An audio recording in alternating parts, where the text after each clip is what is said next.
Praise the Lord. Hallelujah. ദൈവം നാമത്തിൽ പെടുമാറാകട്ടെ.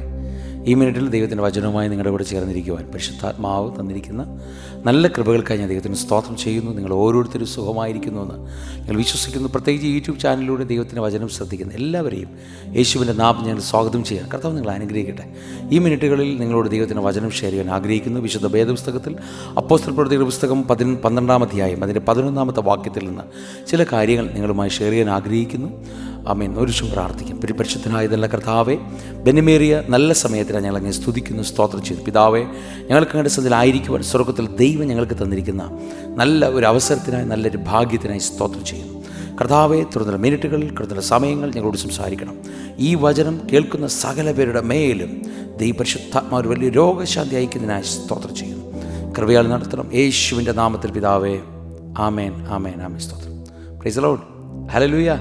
ദൈവത്തിൻ്റെ വചനം നിങ്ങളോട് ഷെയർ ചെയ്യാൻ ആഗ്രഹിക്കുകയാണ്.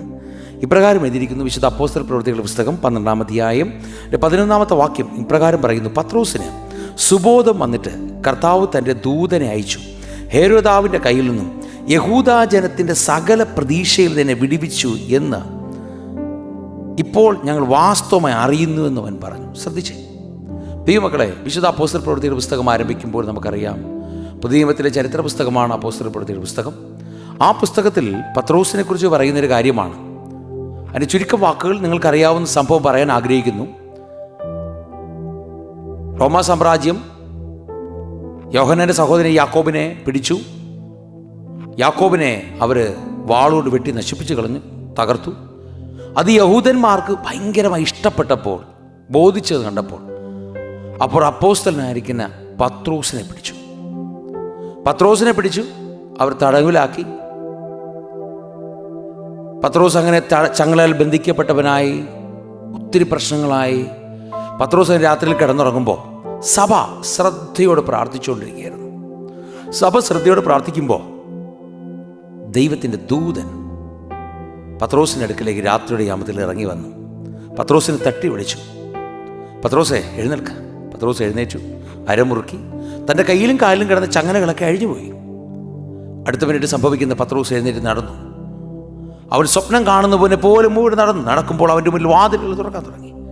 അവർ നടന്ന് പട്ടണത്തിന് പുറത്തു വന്നപ്പോൾ ബൈബിൾ ഇങ്ങനെ എഴുതിയിരിക്കുന്നു: പിന്നീട് പത്രോസിന് സുബോധം വന്നു. അവൻ കണ്ണു തുറന്ന് നോക്കിയപ്പോൾ കാണുന്നത് ദൈവം തൻ്റെ ദൂതനെ അയച്ചു പത്രോസിനെ പുറത്തു കൊണ്ടുവന്നു. അപ്പോൾ പത്രോസ് പറയുന്നൊരു വാക്കാണ് ഹേരോദാവിൻ്റെ കയ്യിൽ നിന്നും, അടുത്ത വാക്ക് യഹൂദാജനത്തിൻ്റെ സകല പ്രതീക്ഷയിൽ നിന്നും എന്നെ വിടുവിച്ചു വന്നു. ഞാൻ നിങ്ങളുമായി ഷെയർ ചെയ്യാൻ ആഗ്രഹിക്കുന്നത് പത്രോസ് എടുത്തു പറയുന്നൊരു കാര്യമാണ്. യഹൂദാജനത്തിൻ്റെ സകല പ്രതീക്ഷയിൽ നിന്നും ദൈവം എന്നെ വിടുവിച്ചു വന്നു. ഇന്ന് ഞാൻ നിങ്ങളോട് സംസാരിക്കാൻ ദൈവമക്കളെ, യഹൂദാജനത്തിൻ്റെ സകല പ്രതീക്ഷ പത്രോസ് എന്ന് പറഞ്ഞ മനുഷ്യനെ തടവിലാക്കി. ഇനി അവൻ ജീവിതത്തിൽ പുറത്തു വരത്തില്ല എന്നായിരുന്നു സകലവരുടെയും പ്രതീക്ഷ. എന്നാൽ ദൈവം എന്തെന്നറിയാമോ? തൻ്റെ ദൂതനെ അയച്ചു സകലവരുടെ പ്രതീക്ഷ പൊളിച്ച് പത്രോസിനെ വെളിയിൽ കൊണ്ടുവന്നു. ഇത് ഞാൻ ദൂത് പറയട്ടെ. പലപ്പോഴും പിശാചിൻ്റെ പ്രതീക്ഷ നമ്മളെ എപ്പോഴും തടവിലാക്കുക, എപ്പോഴും ഒതുക്കുക. ഇനി ഒരിക്കലും ജപത്തിൽ നീ പുറത്തു വരരുതെന്നാണ് പിശാചിൻ്റെ ആഗ്രഹം. പക്ഷേ എന്നാൽ ദൈവത്തിൻ്റെ പദ്ധതി നിങ്ങൾക്കറിയാമോ? സകലത്തിൻ്റെ പ്രതീക്ഷ പൊളിച്ച് നിന്നെയും എന്നെയും പുറത്തിറക്കുന്നൊരു ദൈവമുണ്ട്. ആമേൻ പറ. ഹല്ലേലൂയ. ബൈബിൾ എഴുതി കണ്ടിരുന്ന പത്രോസ് പറയുന്നത് കണ്ടായിരുന്നോ? യഹൂദ ജനത്തിൻ്റെ സകല പ്രതീക്ഷയിൽ നിന്ന് ദൈവനെ വിടുവിച്ചു. കാരണം യഹൂദാജനത്തിൻ്റെ പ്രതീക്ഷ എന്ന് പറയുന്നത് പത്രോസിന് തിരിച്ചു വരവില്ല. പത്രോസിന് ശല്യം തീർന്ന ഇതോടുകൂടെ സുവിശേഷം അറിയിക്കുന്നത് സകലപേരും അവസാനിപ്പിക്കും, സകലപേരും ഭയക്കും. കാരണം ഞങ്ങൾ യാക്കോബിനെ കൊന്നു, അതുപോലെ ഞങ്ങൾ പത്രോസിനെ കൊല്ലും. അത് സന്തോഷമായി. പത്രോസ് ഒരിക്കലും തിരിച്ചു വരത്തില്ല എന്ന് പലരും കരുതി. പക്ഷേ എന്നാൽ ബൈബിൾ എഴുതിയിരിക്കുന്നു സകലപേരും പ്രതീക്ഷ പൊളിച്ച് ദൈവം പത്രോസിനെ വെളിയിൽ കൊണ്ടുവന്നു. നിങ്ങളോട് ഞാൻ സംസാരിക്കട്ടെ. വിശുദ്ധ ബൈബിൾ പഠിക്കുന്ന സമയത്ത് ശദ്രക്, മേശക്, അബേദ്നെഗോ സകലവരുടെയും പ്രതീക്ഷ ഇവർ മൂന്നുപേരെ തീയിലിട്ടു, ഇനി ഇവന് തിരിച്ചു വരവില്ലെന്നാണ്. പക്ഷെ ബൈബിളിൽ നിങ്ങൾ കണ്ടായിരുന്നോ? ഒരുവനായി ദൈവത്തിൻ്റെ ദൂതൻ അവരുടെ അടുക്കൽ നടക്കാൻ തുടങ്ങി.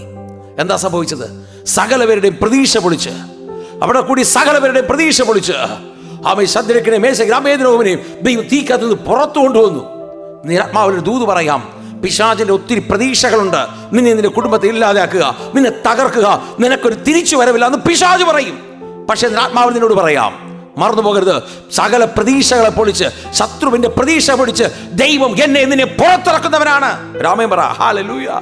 ഇത് നിങ്ങളോടുള്ള മെസ്സേജ്, നീ ഓമേൻ പറ. ബൈബിൾ എഴുതിയിരിക്കുന്നു, പത്രോസ് പറയുന്നു, യഹൂദ ജനത്തിന്റെ സകല പ്രതീക്ഷയിൽ നിന്നും. പലർക്കും പല പ്രതീക്ഷകളുണ്ട്. നീ രക്ഷപ്പെടരുത്, നീ ഒരിക്കൽ ഒരു സ്റ്റെപ്പ് പോലും മുന്നോട്ട് വയ്ക്കരുത്, ഞാനും നീ ഒരു കാലം രക്ഷപ്പെടരുത് എന്ന് പറഞ്ഞ് പലരും പ്രതീക്ഷ വെച്ചുകൊണ്ടിരിക്കുക. പക്ഷെ ബൈബിൾ എഴുതിയിരിക്കുന്നു, പത്രോസിനെ കുറിച്ചുള്ള പ്രതീക്ഷ പൊളിച്ച് ദൈവം അവരുടെ പ്രതീക്ഷയിൽ നിന്നെല്ലാം വിഭിന്നമായി ദൈവത്തിൻ്റെ പ്രവൃത്തി ഇറങ്ങിയെങ്കിൽ, ഈ മെസ്സേജ് കേൾക്കുന്ന നീ ഏത് ഭാഗത്താണോ, സഹോദരി സഹോദര, നീ എവിടെ ആവട്ടെ, പലരുടെയും പ്രതീക്ഷ പൊളിച്ച് ദൈവം നിന്നെ അനുഗ്രഹിക്കും. നീ വിശ്വസിക്കുക. പലരുടെയും പ്രതീക്ഷ പൊളിച്ച് ദൈവം നിന്നെ മാനിക്കും. വിശ്വസിക്കാൻ കഴിയില്ല, വിശ്വസിക്കുക. ഇവിടെ പത്രോസ് പറയുന്നു, യഹൂദാജനത്തിന്റെ സകല പ്രതീക്ഷയിൽ ദൈവം വിടുവിച്ചു. നിങ്ങൾ ശ്രദ്ധിച്ചേ, ശദ്രക്ക് മേശക്ക് അബേദ്നെഗോ തീയിലായപ്പോൾ സകലവരും പ്രതീക്ഷിച്ചത് ഇനി അവൻ തിരിച്ചു വരത്തില്ല, അവന് തിരിച്ചു വരും. നിങ്ങൾക്കറിയാമോ, യോസേഫിനെ സ്വന്തം സഹോദരന്മാർ വിൽക്കുമ്പോൾ അവർ കരുതിയത്, എൻ്റെ സഹോദരൻ യോസേഫ് ഇനി ഒരിക്കലും തിരിച്ചു വരത്തില്ല എന്ന്. എന്നാൽ എന്താ സംഭവിച്ചത്? സകല പ്രതീക്ഷകളെയും പൊളിച്ച്, സകല പ്രതീക്ഷകളെയും പൊളിച്ച് യോസേഫിന്റെ മേൽ ദൈവത്തിന്റെ പ്രവൃത്തി ഇറങ്ങി. ഹല്ലേലൂയ. പലരും പറഞ്ഞത് യോസേഫിന് സ്വപ്നം നടക്കത്തില്ല, യോസേഫ് കണ്ട സ്വപ്നം നടക്കത്തില്ല. ഹല്ലേലൂയ. അവർക്ക് ഭയങ്കര സന്തോഷമായിരുന്നു. പക്ഷെ വചനം എന്തെന്നറിയാമോ?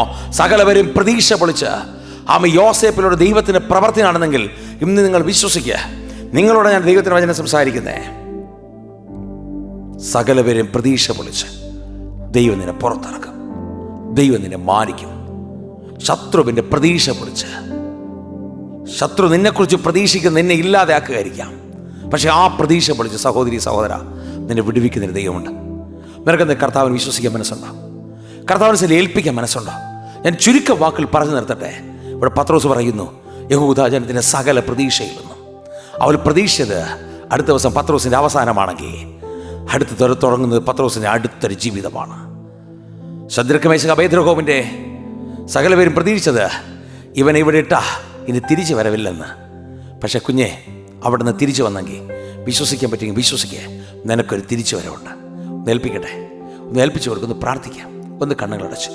പിതാവേ, ഈ മിനിറ്റിൽ ഈ വചനം ശ്രദ്ധിച്ച, അങ്ങയുടെ ശ്രേഷ്ഠ വചനം ശ്രദ്ധിച്ച സകല പേർക്കായി ഞാൻ പ്രാർത്ഥിക്കുന്നു. അങ്ങയുടെ വലിയ പ്രവൃത്തി യഹൂദ ജനത്തിൻ്റെ സകല പ്രതീക്ഷകളിൽ നിന്നും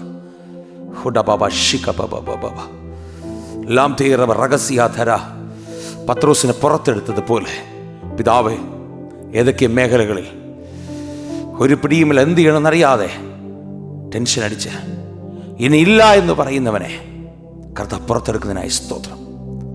ഈ മിനിറ്റിൽ വചനം ശ്രദ്ധിക്കുന്ന സകല പേരുടെ മേലും ആ ദൈവത്തിൻ്റെ പ്രവൃത്തി നടക്കാൻ പോകുന്നതിനായി സ്തോത്രം. ഈ ജനത്തെ അനുഗ്രഹിച്ച് പ്രാർത്ഥിക്കുന്നു യേശുവിൻ്റെ നാമത്തിൽ പിതാവേ, ആമേൻ, ആമേൻ. God bless you. കർത്താവ് നിങ്ങളെ അനുഗ്രഹിക്കട്ടെ. വിശ്വസിക്കുക, ശത്രുവിൻ്റെ പ്രതീക്ഷ പൊളിയും, ദൈവം നിന്നെ മാനിക്കും. ആമേൻ. God bless you. ആമേൻ.